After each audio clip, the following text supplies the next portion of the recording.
Good afternoon. We'll be waiting for a few minutes until everybody joins us. Hopefully, our Mrs. Machado also is also part of the group.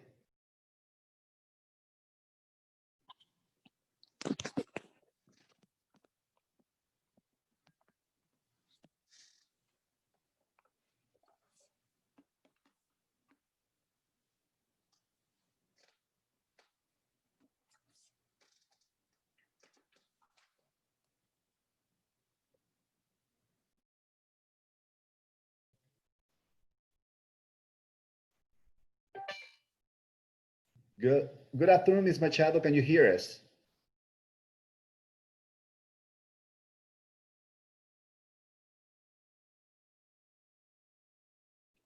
Yes, now I can.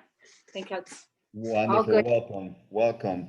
We're gonna wait a few minutes and then we start our presentation around 12:02. Okay. Oh, sounds good. Thank you so Thank much for you. Thank you. Thank you.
Good afternoon, everybody, and thank you very much for joining us today for this our 18th presentation of our Launch and Learn webinar series on current events and the diverse topics. I just want to remind you that, I mean, it has been a beautiful intellectual trip that we have gone with these webinars. We have gone from the World Bank doing business indicators to leadership workshops to hyper convergency of the industrial revolutions, industry 4.0, emotional intelligence.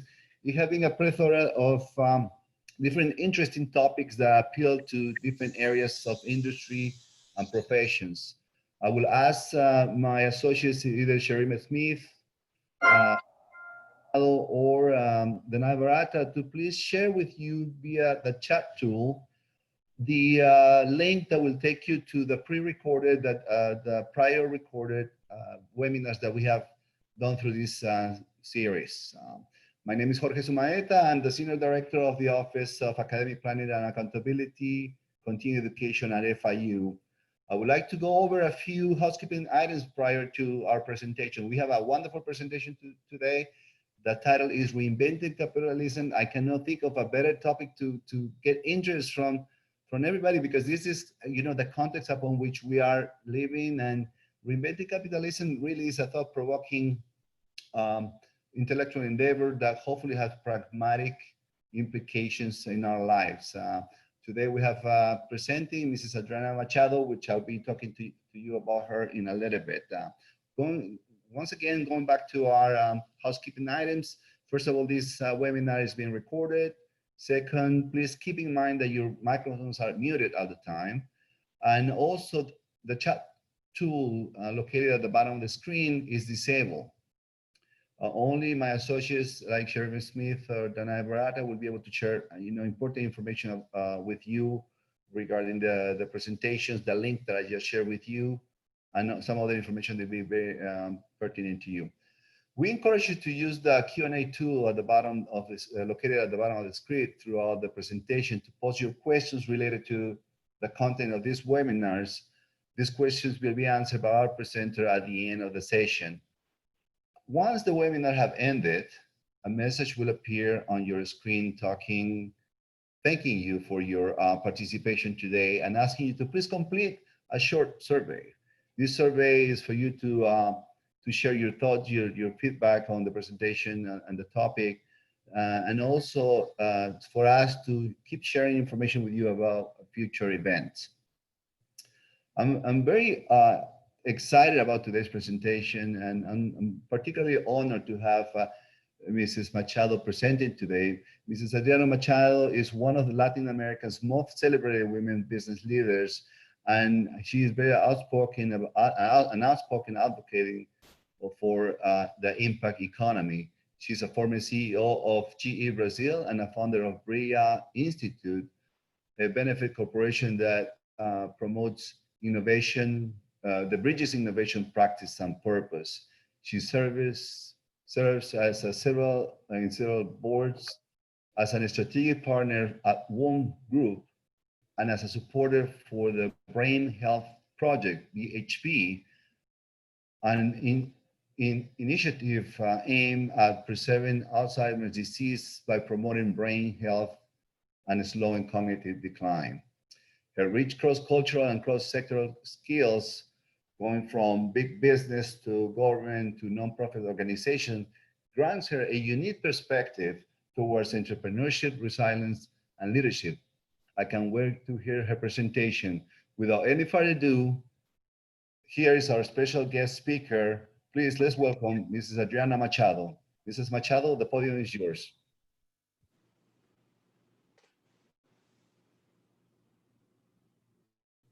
I think I cannot disable my video by myself.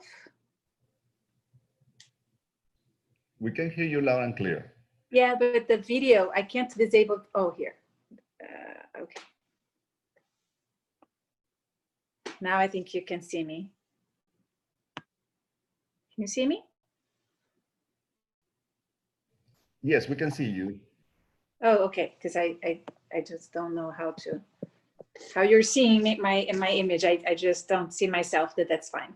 So thank you so much, Jorge. It's a pleasure to be here. Thank you for FIU Continuing Education for the invite. It's I'm here today not as an economist. I'm not an economist. My background is in political science, but I'm here as a practitioner of capitalism, having been the CEO of a big company in Brazil and now an entrepreneur in Florida.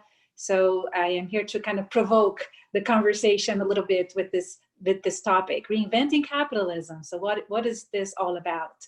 So if we can move on to the first slide, please.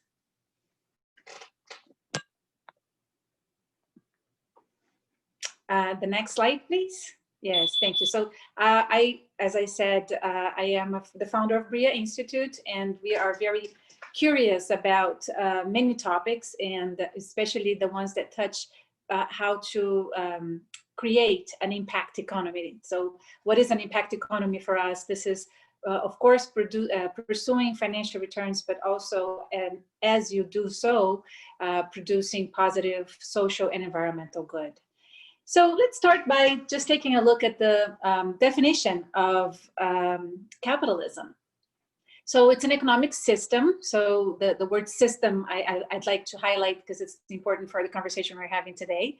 And it's the way we can own capital. Here the how can I say, the definition is from Investopedia. So an economic system in which private individuals or businesses own capital goods. So the production of goods and services is based on supply and demand and in the general market, so known as the market economy, rather than through central planning. So this is the key aspect of capitalism, and I think no doubt we like it, especially here in the United States. So if you move to the next slide, please.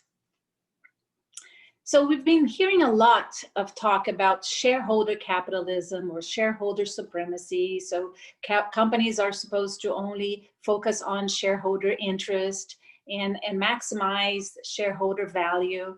And some experts, I'm not considering myself an expert, but some experts do talk about the fact that this may be a definition or an idea of capitalism that should be revisited at least. If you can go to the next slide, please. So there is a Harvard Business Review article that has investigated court decisions around whether board members, directors go against shareholders, what has been the decision in legal terms. And they have come to the conclusion that this is a myth. I mean, you do not have to necessarily just focus on what the shareholder wants. Of course, the mission and the role of the director is very important, and it needs to be well defined when you invite directors to be in your board. And if you can go on to the next slide, please. We have also been hearing a lot about the concept of shareholder, not shareholder, in opposition to shareholder, stakeholder capitalism. So this is more like, okay, shareholder is one of the stakeholders, but there are many other stakeholders that you have to be mindful of. So you have the customers, you have your suppliers, you have employees, and a whole lot of other groups that you might be accountable to, transparent to, and try at least to offer a good value proposition to. And if we move to the next one, please. There's a good friend of mine, a futurist. Her name is Edie Weiner, and she's been talking very much recently about a concept that she's seeing emerge from her perspective, which she calls public capitalism. So she thinks that our system is kind of cleaving into two mainstream systems. So the traditional one that we know about, and this public capitalism. And what is this all about? So this means that the way we earn our money, the way we spend our money, invest our money, this is not just the business's business. it's everybody's business. So we see citizens, society in general, calling for more transparency, more accountability, really, not interfering directly, but maybe through social media, this has become more evident that it's possible to do. You issue your opinion about certain brands. You can even decide as a customer if you're going to buy it or not. And there are movements against certain companies that don't necessarily walk the talk that you believe in.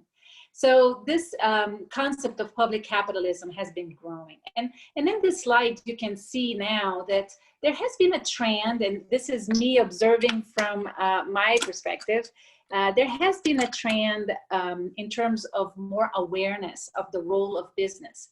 And supported by a book that I recently reread on the spiritual companies. So the name might sound a little holistic or too much,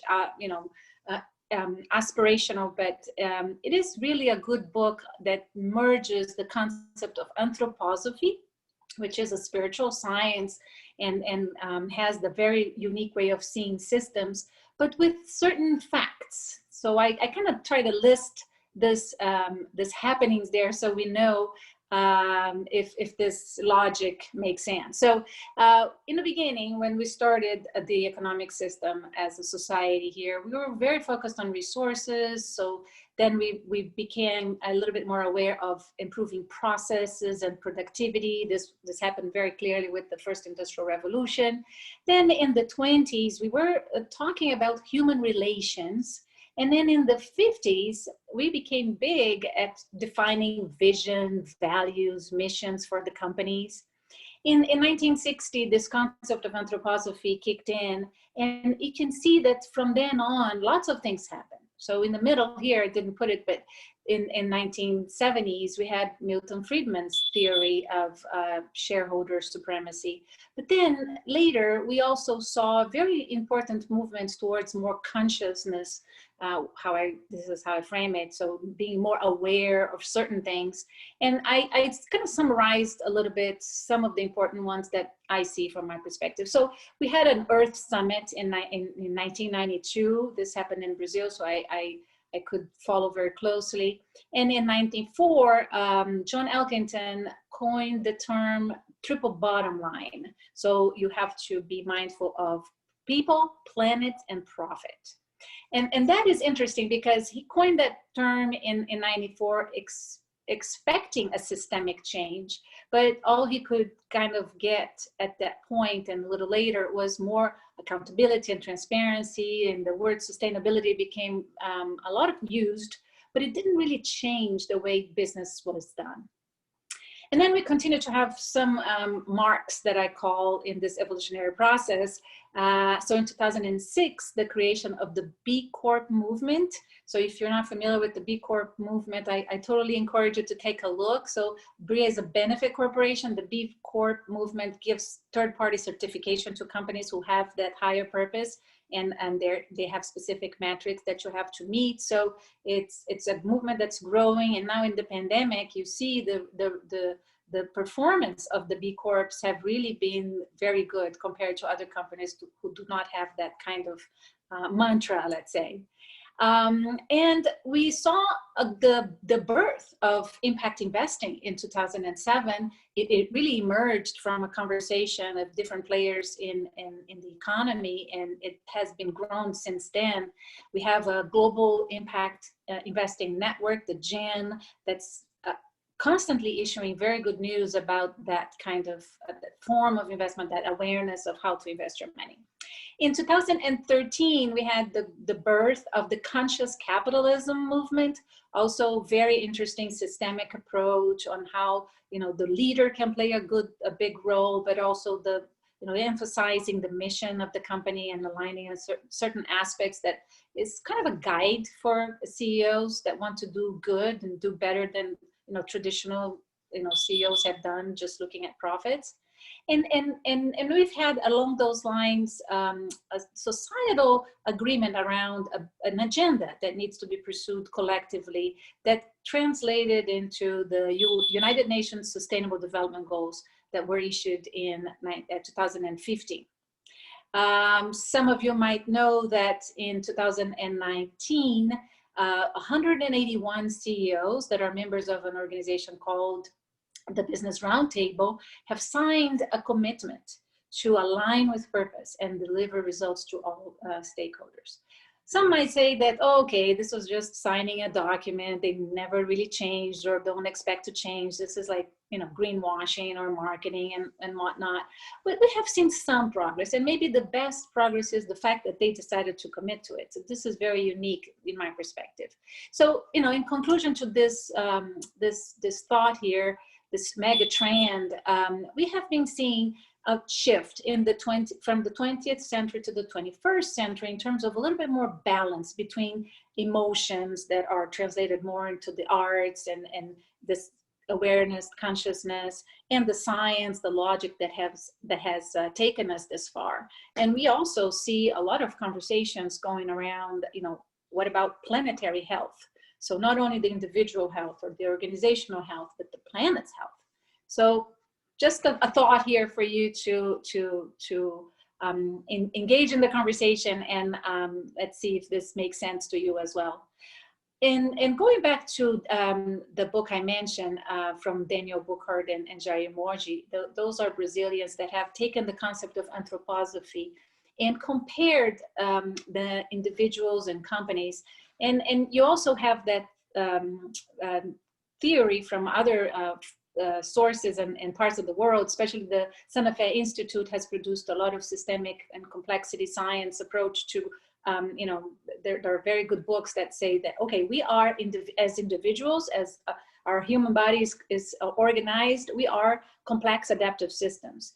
Organizations are complex adaptive systems. Cities are complex adaptive systems. The economy is as well. So here in this chart, what I would like to just highlight is, just like individuals as systems, organizations as systems, there are certain trends that have been becoming a little bit more clear as we continue this path of more awareness.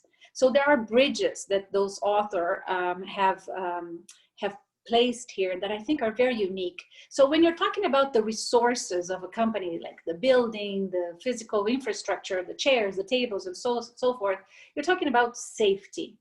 Individuals at least, you know, look for offering the employees, customers, and whatnot safety. When you talk about the processes of an organization, you're looking to, you know, promote more quality. When you're looking at the functions that the different areas play, you're looking to motivate and to, you know, drive this force from people. And when you're talking about the mission, the values, the vision for the company, you're identifying with values from people.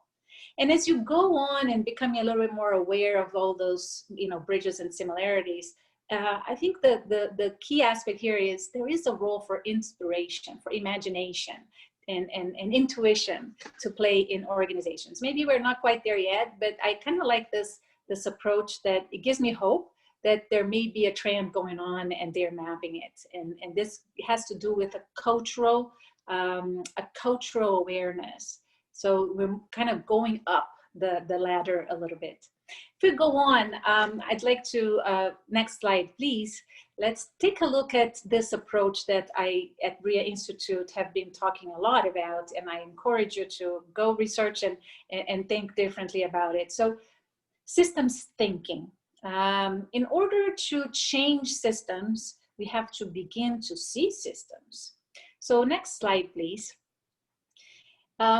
This is a very good lecture given by a professor from Oxford, Eric Beinhocker. If you have the time after this session, click on the link and or just Google Eric Beinhocker, Rethinking Capitalism. It's a very nice class he gave in Oxford, and he brings important concepts as an economist of how capitalism isn't working.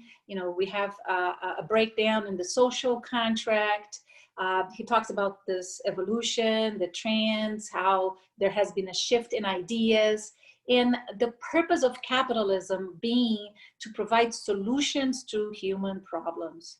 So he sees the economy as a complex adaptive system, and he talks about this evolutionary force as well. So a lot of the how can I say, the insights I'm sharing here today with you are aligned with what he says in this talk. If you can go on, please. Another way to see systems, you may be familiar with the UN Sustainable Development Goals that I mentioned before, and this is a very different way of seeing it, and I think it's kind of interesting because it is systemic. It integrates certain parts that interrelate more with each other and offers a very interesting way of looking at it. So we have the 4 goals on the bottom there that are more related to the environment. We have the ones in the middle more related to society, the ones in the other tier there, the economy, and all kind of tied in by the partnership goal. If we go on, another systemic shift in how to look at the economy is happening as we speak in Amsterdam. So there is an author, Kate Raworth, and I strongly recommend you read the book Doughnut Economics. It's mind-blowing and it's very interesting, at least for a political scientist as myself. And what she's saying is that if we, frame the economy like a donut, right? If we look at the outside boundaries, if we go beyond that too much, we're going to be exhausting all of the environmental aspects, the planetary aspects. And if you go towards the middle too much, you're going to be also not giving people what they need to survive. So ideally, you should stick to the donut part and stay within those green boundaries that she puts there for more sustainability and wealth creation in a way that really generates prosperity. And it's a systemic approach. Another framework that I think is very strong, has been there for a while with Daniel Wall. He also wrote his PhD thesis on regenerative systems, and he made this framework. It's a 4-dimensional framework that I think adds a lot to what Elkington tried to do before. So not only people, planet, profit, but worldview. And what does he mean by that? He means that what we believe in, what we talk about, what we are saying, what we are, creating in terms of narratives, this shapes ourselves, shapes our world, shapes our economy. So it's about time for us to be aware and conscious of what we're saying and doing and wanting, because that influences us back. In his talk about regenerative work, he also mentions a quote from, I think, Churchill, that says that buildings shape us and we shape buildings and buildings shape us. So it is a kind of a feedback loop, right? We end up participating in the creation, and we are also being influenced by the creation afterwards. And this perspective is very important for us in our daily lives, in business, and more broadly. If we are, discussing or challenging or trying to positively influence societal movements. And next, please, this back to Edie Weiner, this concept that she also talks about a lot in her talks is, okay, guys, if we don't like what we see there, let's not just adapt, let's go back to square one and let's reinvent ourselves. So I was really inspired by her talk, and that's why I chose the topic for discussion today, because I think it's a good moment for us, with the awareness we have been building over time, to really be able to be more of the creators and not so much follow the flow and adapt and be like crazy trying to adjust to the speed of change, right? And if we go on to the next slide, please. Yesterday, we posted at Briyah Institute a very interesting interview with John Elkington. And as I said, he coined the term in 1994, and then he himself withdrew the triple bottom line concept in 2018 from the markets. He said, it's not working. I cancel it. I don't want it anymore. And now he comes with a very good book talking about green swans. So you might be familiar with the concept of black swan. So this rapid change happens surprisingly and disturbs a lot. This causes a lot of disruption. The green swans are, sort of a similar in the regard that it happens, surprisingly and fast, but in its exponential change. But it can be more positive, right? So this is a manifesto for systems change designed to serve people, planet, and prosperity. It talks about the three, instead of just the 3 Ps, the people, planet, profit, it talks about the 3 Rs. So responsibility, resilience, and now regeneration. So the regenerative system of capitalism. So just a few ideas here to say that there is change coming, I think.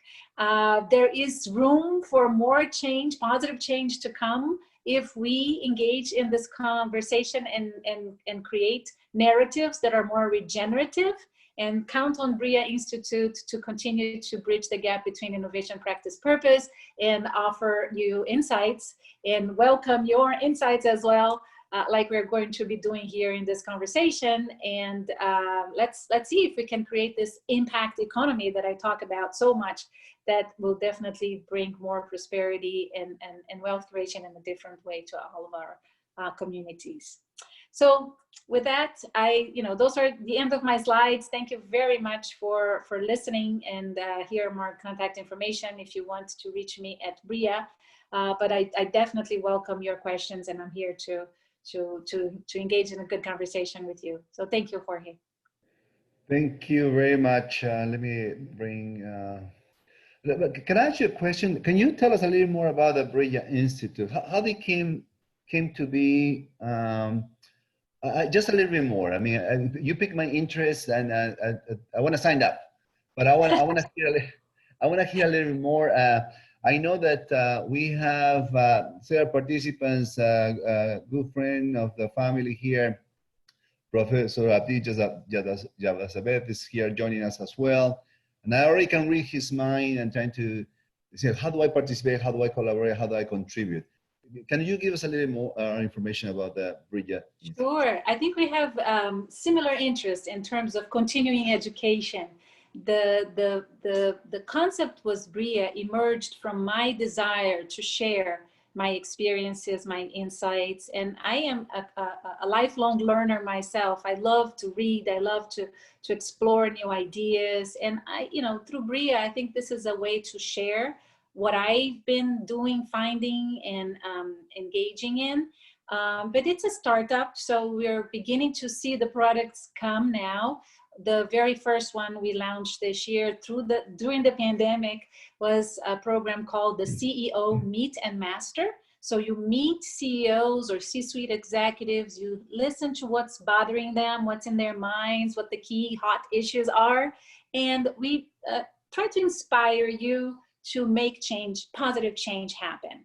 So we talk about going not only, towards corporate social responsibility, which has been, there for a while now, but really going into impact. So how do you design ESG metrics? And how do you go really beyond by aligning the purpose of your organizations with the purpose of your employees and leaders, and motivate people to build diversity, inclusion, and deliver value to all stakeholders. So we've curated with different speakers from around the world. We had a first live event here in Miami in February, and then it was already in the beginning of the pandemic. We recorded the sessions, we transformed them into like pre-recorded sessions, and we offered the opportunity for the participants to interact in live sessions, just like we're doing now, but with very practical exercises on how to apply those concepts and kind of weaving in the systemic thinking approach throughout the way to their lives. So right after this talk here, I'm going to be giving a live session with our August cohort that's graduating today. And it's so inspiring to see, especially young leaders from all over the world, engage in so many different ways, bring their examples from their lives and their companies and share. So, it's like a platform for you to come, listen to concepts, apply this thinking to your own life, share and listen to others, exchange ideas. So this is the beginning of the Briyah Institute as a lifelong learning platform that is here to partner with you anytime. And like I said, the other things are emerging because this is a startup. But I would say that stay tuned. We're going to also be helping startups with this concept, and companies, like I said, introduce and integrate ESG metrics in their strategies. So that's the theme, and we're moving forward.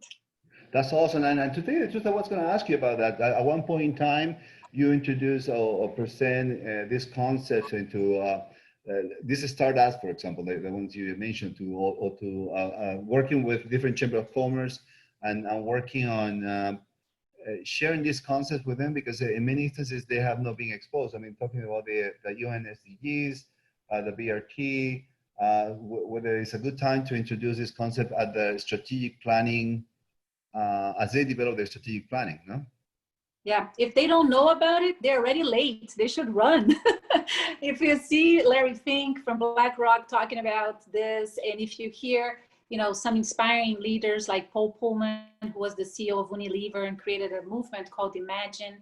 If you, listen to John Elkington talk in his, consulting business, he's been helping many companies.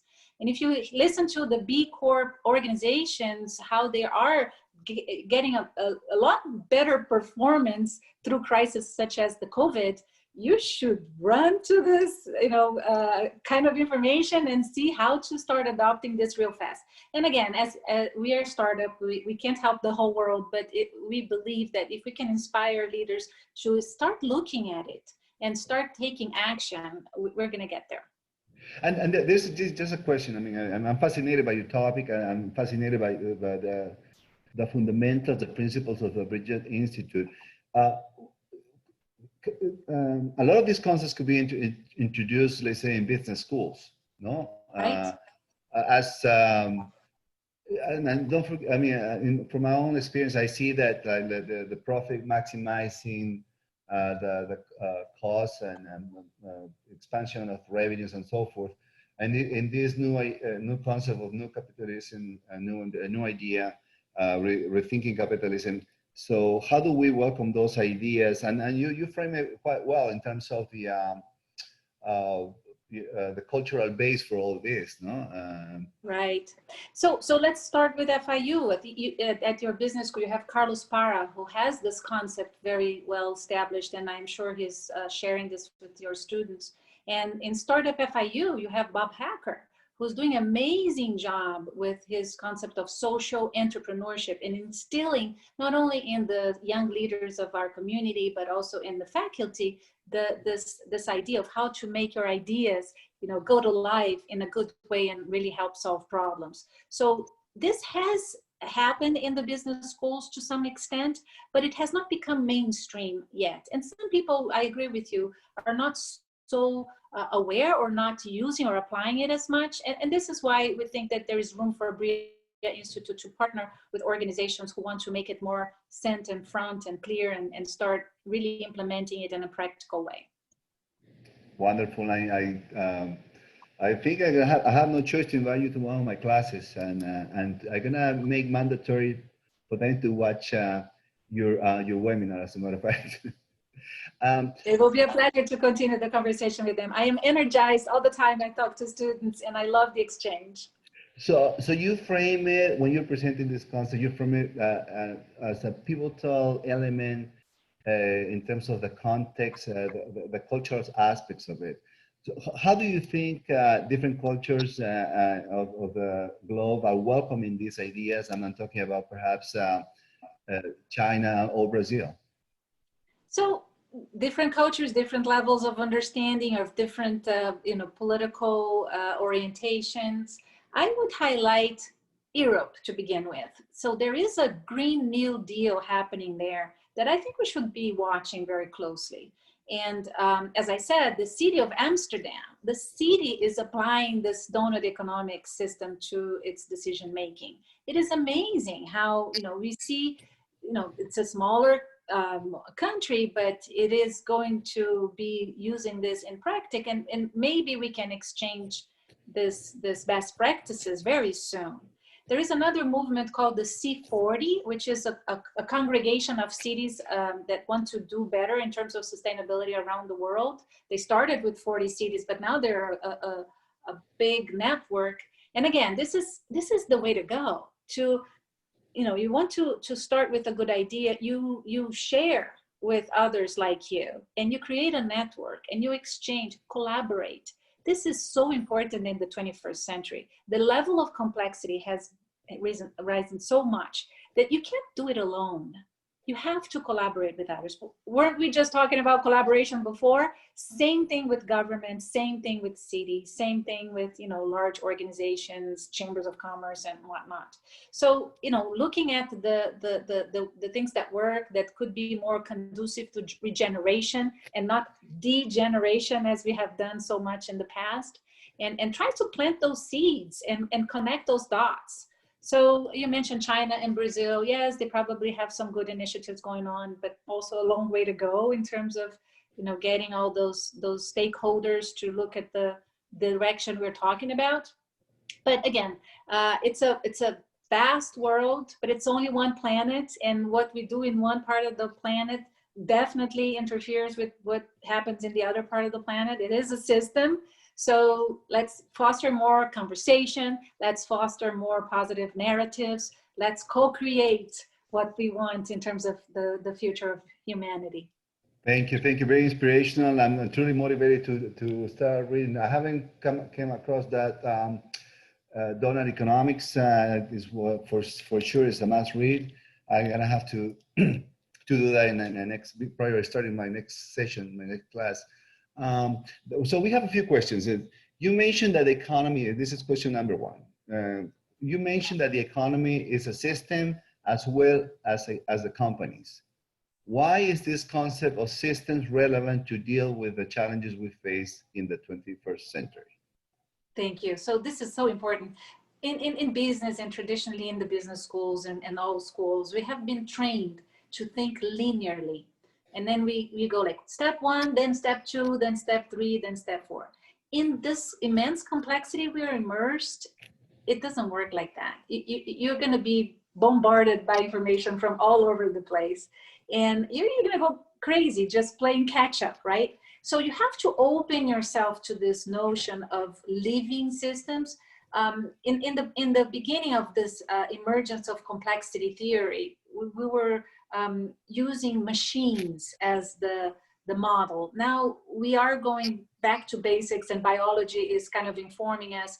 It is the concept of living systems that's so important, and being able to see the systems and to connect within the system, identifying the different parts and the properties are so important in the decision making in companies and in the government. So for instance, if you know that one property of systems is that the whole is bigger than the sum of the parts, that there are synergies that can exist and you can tap into, you're going to look for them.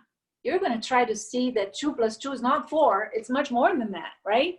In terms of efficiency and processes. So having this mindset and the right thinking process, the framework to see things from a systemic point of view is definitely a very good tool for business. I guarantee.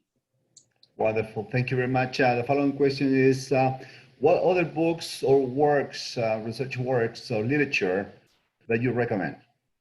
So I already mentioned Kate Raworth with the Doughnut Economics. I mentioned John Elkington with the Green Swans. Must read. This is just out of the oven. It's beautiful.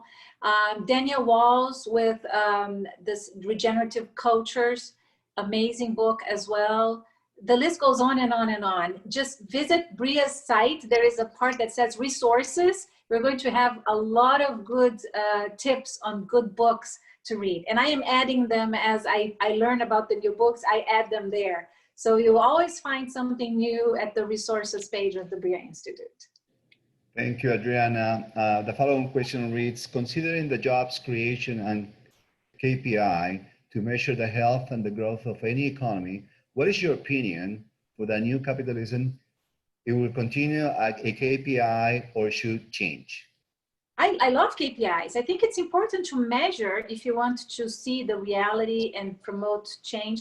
I mean, this is still okay. I'm not saying we have to get rid of that system.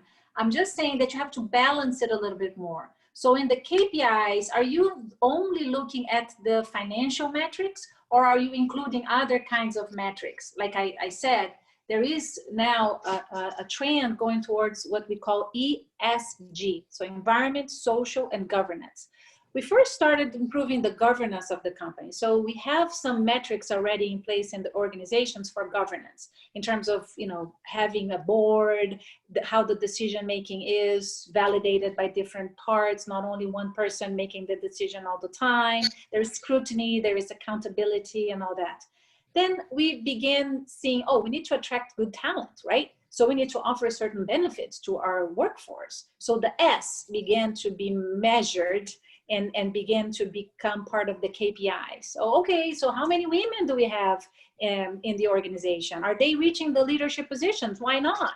So do we have diversity? Do we have all the different groups and races and whatnot represented in our workforce? Are we promoting them? Are we giving them equal opportunity? Are we paying them the same?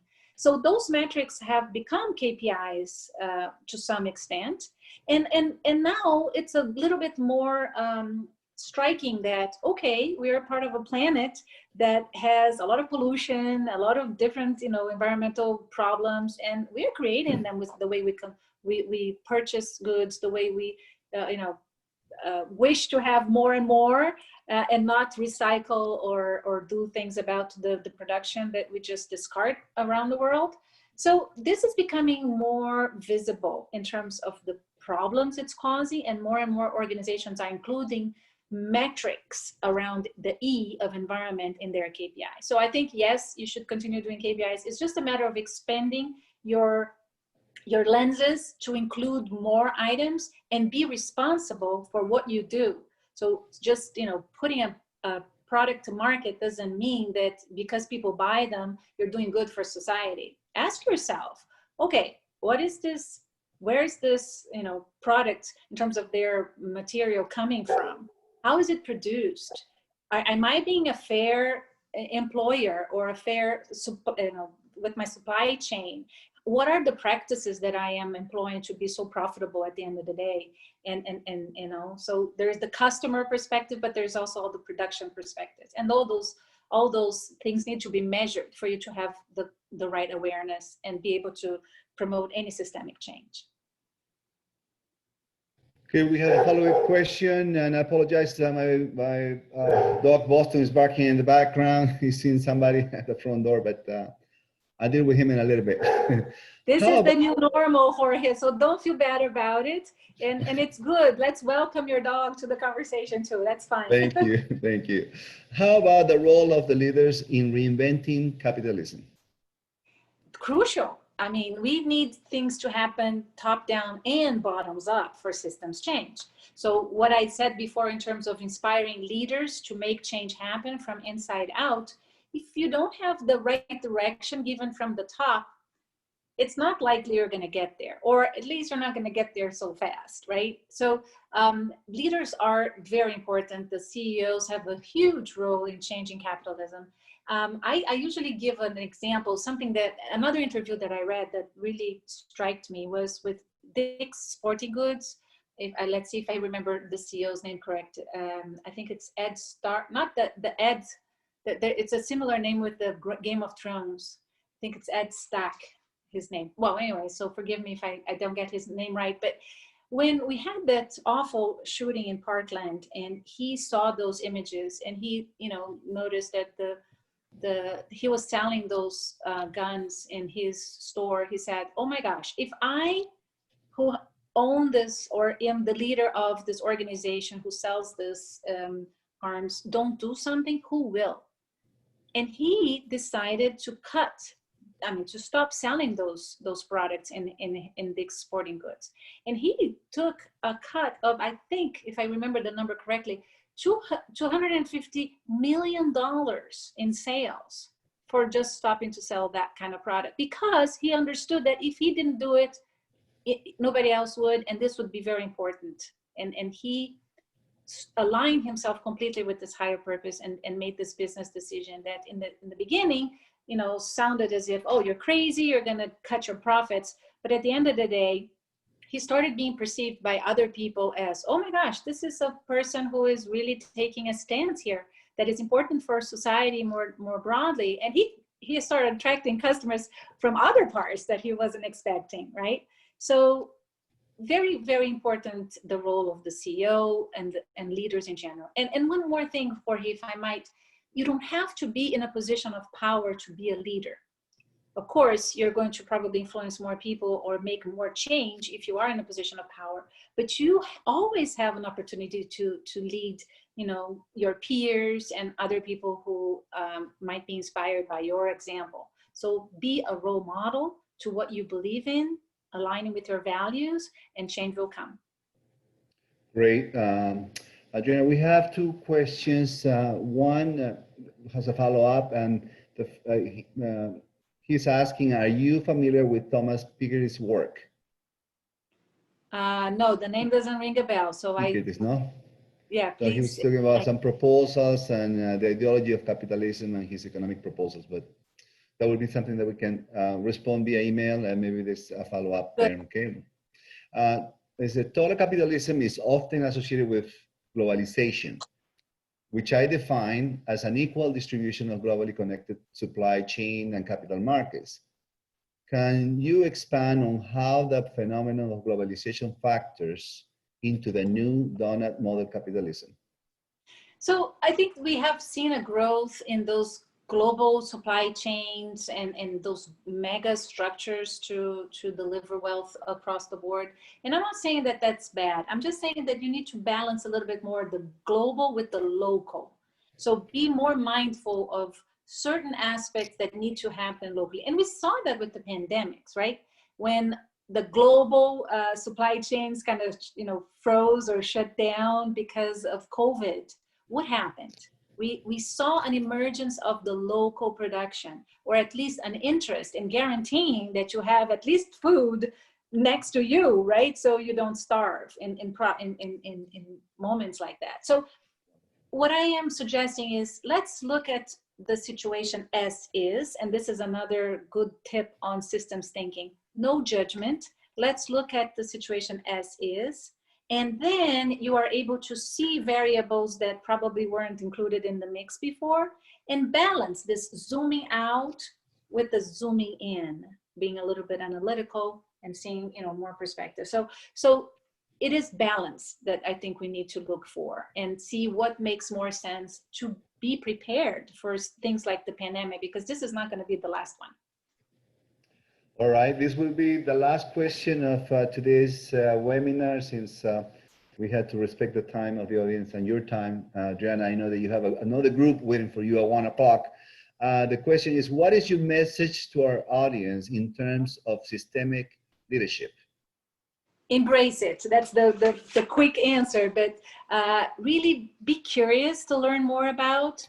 This is the mindset of the 21st century. I truly agree that and believe that we are role models in whatever we do, and what we do matters. So we can choose, right, what we want to be remembered for. And because of the growing complexity and all the different things we kind of get involved in, if you don't have this systemic approach to life, it's going to be very difficult for you to navigate the complexity of the 21st century. So I truly encourage each and every one of you, research, you know, go look for where you can find some information about systems thinking and start applying it to your daily life. It has been very practical in many terms for me in creating Briyah as a startup. And when as I said, I share this in the CEO MetaMaster group with the students, the participants, and it's mind-blowing to see the examples that they bring of how to apply this to their daily lives and their companies' challenges. So embrace systemic leadership. Perfect. Thank you very much for your responses. I think awesome. I'm feeling the pressure because the questions keep coming. I'm gonna just squeeze one more. Okay. And, okay. 25 years ago, we have a new government policy tendency called reinventing government. Any lessons learned, positive or negative, that can be applied to reinventing capitalism? always lessons learned, right? We are a society, and again, we are a system within larger systems.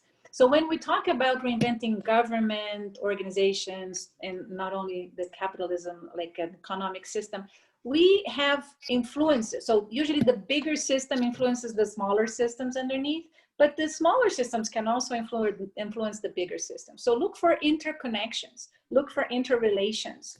And of course, we are here to make mistakes, but learn from our mistakes. So everything is valid. And I think, again, having this zoom out, zoom in, balanced approach, we can definitely learn from the lessons of the past and build a better future for all of us. Wonderful. With this, I'm going to start my closing remarks, Adriana, and then I'll give you a little time at the end so you can farewell our audience. Okay.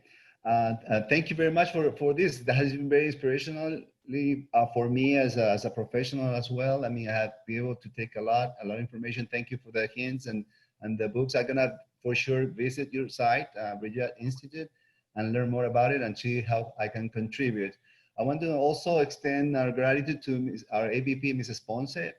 She's a tremendous allied in supporting this series of webinars, and that's how we are able to bring this to you. And when I thank my associate, Melissa Maldonado, Dana Barata, Sherry Smith, without them, I could not do these things. I mean, they're so wonderful. They're behind the scenes doing a lot of the heavy lifting. I also want to thank and recognize our associate, Professor Abdi Javasabeh, who also presented in this forum a few weeks ago, and he's joining us today. Thank you, Abdi, for being with us. Once again, I would like to remind you today, to all the attendees, that please do not forget to complete the survey. And this is, once again, is going to help us to guide us on how to improve and also to keep up in touch with you and provide you additional information. At this moment, I also want to invite you to our next webinars, which will be conducted in Spanish. It will be next Thursday. It's called, the title of that is called, let's see, Ponga su negocio local en Google Search y Maps. It will be presented by Mr. Pimienta, Google coach, and we have seen him in action already in a couple of webinars, and there's more to come from that partnership between FIU and Google. Remember, he's a Google digital coach, and he has been assigned to the Southeast corridor of the US, and he will be with us next Thursday. The presentation will be in Spanish. Mrs. Adriana Machado, any words that you would like to share with, last words that you would like to share with the audience? Thank you, Jorge. Well, first and foremost, thank you so much, Jorge, for having me. Thank you to all the FIU continuing education team for the hard work and for keeping this beautiful sessions, very informative and good for our community. So keep up the great work. Thank you again, everybody who's here watching us, and follow Briyah Institute in social media for more. We have been also conducting webinars there. This week we did host Bob Hacker to talk about entrepreneurship, and more will come. So again, thank you, Jorge, for the opportunity. Let's continue the conversation, and please follow us in social media. So have a wonderful Thank you, Adriana. It has been an honor having you here. To all our participants, we look forward to seeing you next week. Thank you very much for joining us. Be well and safe. Thank you.